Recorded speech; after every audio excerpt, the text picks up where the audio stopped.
யோ CSK team என்னையா பண்ணி வச்சிருக்கீங்க? என்ன பண்ணிருக்கீங்கன்னு தெரியுமா?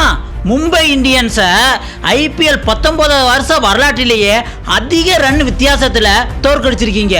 என்னையா கம்பேக் கொடுப்பீங்கன்னு தெரியும், ஆனா இப்படி ஒரு தாறுமாறு கம்பேக்கா? மும்பை இந்தியன்ஸோட போன மேட்ச்ல தான் ஜிடி அடிச்சு பாயிண்ட் டேபிள்ல சிஎஸ்கேக்கு மேல வந்தாங்க. அதுக்குள்ளேயும் மும்பை இந்தியன்ஸை அவங்க கோட்டையிலே வச்சு போட்டு இப்போ 5th பிளேஸ்க்கு போயிட்டீங்க. கொஞ்சம் நல்லா யோசிச்சு பார்த்தோம்னா பவர் பிளேல பயங்கரமா ஆடிக்கிட்டு ஆயுஷ் மாத்திரை ரூல்ட் அவுட் ஆயிட்டாப்ல. போன மேட்ச் தோல்வியில இருந்து சிஎஸ்கே வந்திருக்கு. இதுக்கெல்லாம் மேல மும்பை இந்தியன்ஸ் அவங்களோட சொந்த கோட்டை வான்கடை.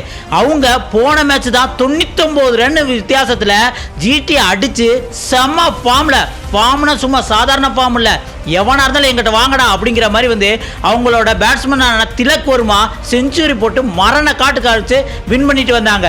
அந்த ஈரம் கூட காயல. அவங்கள மறுபடியும் அவங்க கோட்டையில வச்சு 103 ரன் வித்தியாசத்துல எல் கிளாசிக்கோன்னு சொல்லக்கூடிய இந்த மேட்ச்ல ஒன் சைடா சிஎஸ்கே டாமினேட் பண்ணிட்டு தான் சொல்லியிருக்கலாம். ஏன் அப்படின்னா சிஎஸ்கே பேட்டிங் சைடு எவ்வளவு ஸ்ட்ராங்கா இருக்கோ அதுக்கு ஈக்குவலா பவுலிங் சைடும் நாங்க ஒருத்தன் கூட இலச்சவன் கிடையாது அப்படின்ட்டு 6 பவுலர்ஸ் பவுலிங் போட்டிருக்காங்க. 6 பவுலர்ஸுமே விக்கெட். அகில் ஹுசைன் 4 விக்கெட், 100 அகமது 2 விக்கெட் இப்படின்ட்டு அடுத்த மீதி உள்ள 4 பவுலர் முகேஷ் சௌத்ரியா இருந்தாலும் சரி, ஜேமி ஓட்டனா இருந்தாலும் சரி, அன்சுல் கம்போஜா இருந்தாலும் சரி, ஜப்னீத் சிங்கா இருந்தாலும் சரி, எல்லாரும் தலா ஒரு விக்கெட் தூக்கிட்டாங்க. இதை விட மிகப்பெரிய பாராட்டு யாருக்கு அப்படின்னம்னா சிஎஸ்கே பேட்டிங் லைன் கொஞ்சம் சுமார் ஆனாலும் ஒருத்தர் நின்று வின் பண்ணி தரேன் அப்படின்ட்டு சேட்டா சும்மா சிங்கம் மாதிரி சீறிக்கிட்டு ஒரு செஞ்சுரி போட்டா பாருங்க. அதுவும் இந்த ஐபிஎல் செகண்ட் செஞ்சுரி வேற லெவல்ல விளையாண்டாரு தான் சொல்லலாம். ஏன்னா சிஎஸ்கே பேட்ஸ்மேன் எல்லாருமே நல்ல இன்டென்டோட தான் ஆட வராங்க, அதை குறை சொல்ல முடியாது. ஆனா சீக்கிரம் அவுட் ஆயிட்டு போயிட்டாங்க. அப்படி இருக்கல ஒரு பக்கம் நின்னுக்கிட்டு சேட்டா வெளுவெளும் வெளுத்துட்டான்னு தான் சொல்லலாம். அதுக்கப்புறம் அகில் ஹுசைன் 100 அகமது ஸ்பின்னு சிஎஸ்கே பழைய ஓஜி ஸ்பின்னுக்கு எப்படி பேர் போகணும் அது மாதிரி இந்த டியோஸ் இருந்து கலக்கிட்டாங்க. இதுல முகேஷ் சௌத்ரி நம்ம பாராட்டே ஆகணும். அவங்க அம்மா இறந்ததுக்கு அப்புறமும் கூட அதுக்கு